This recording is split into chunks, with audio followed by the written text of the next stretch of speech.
Okay everyone, hi. Today we're taking a look at the Jetboil fuel system for backpack camping.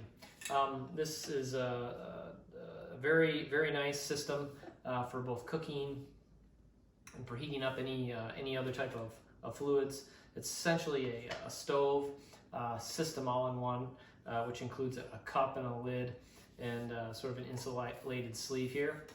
This is as opposed to a more old school or conventional backpacking stove, and all of these stoves essentially will screw on to essentially any of the fuel canisters that are sold in the United States in 2019. All of the nipples on these fuel canisters today tend to be interchangeable, and so the Jetboil is a very nice product. This is our go-to stove for backpacking. We will generally split one of these between two people, and have found that to be a very good ratio. What the Jetboil system includes is a cover for the bottom of it, which allows it to sit upright, and that can be taken off. And what you'll notice deep to that are these essentially baffles. And once this is attached to the stove, and I'll show you here in a second, these baffles become very important because they help increase the efficiency of the stove.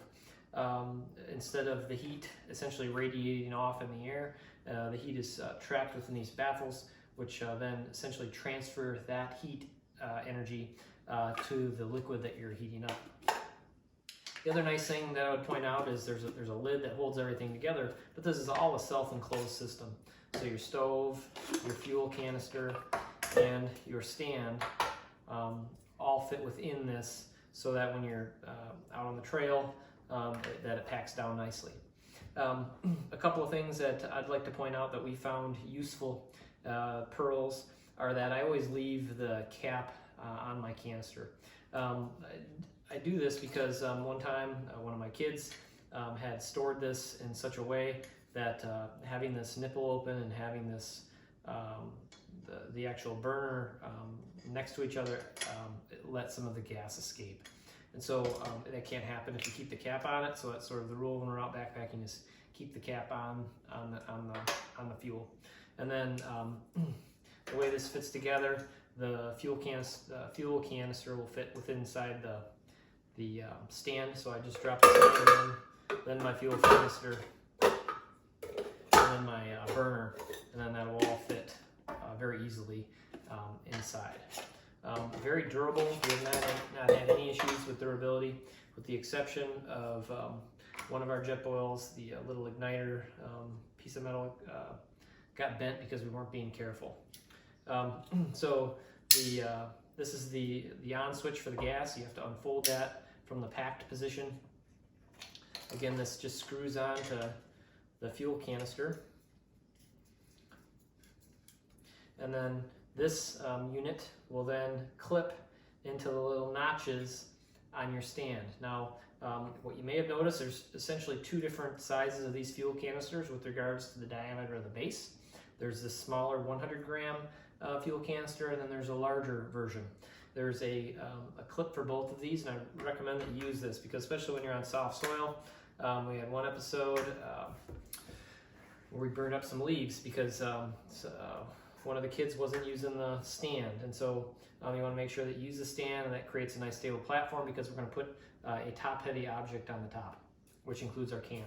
The other thing I would point out is inside the cup, there's a 2-cup measurement line.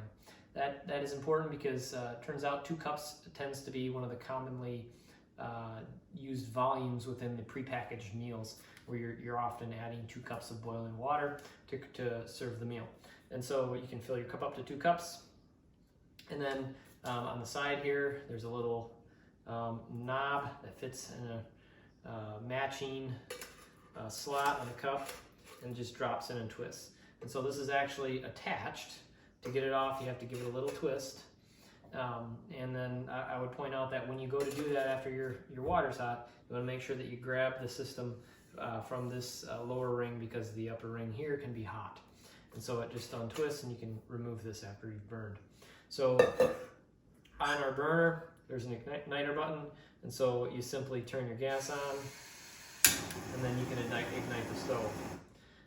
We'll oftentimes have the canister full of water on here as we do that, but I don't have any water in it now, so I'm not going to light that up. Some of the important other information is sort of how much fuel to bring. We have another video on calculating the amount of fuel that you'd need to bring. And we try to bring a little bit extra, but we found those numbers to be pretty reliable. It turns out it boils a little less than 0.2 ounces of fuel per 2-cup burn. I think that's about it. Again, we've had great luck with this product. It's an excellent tool for backpacking.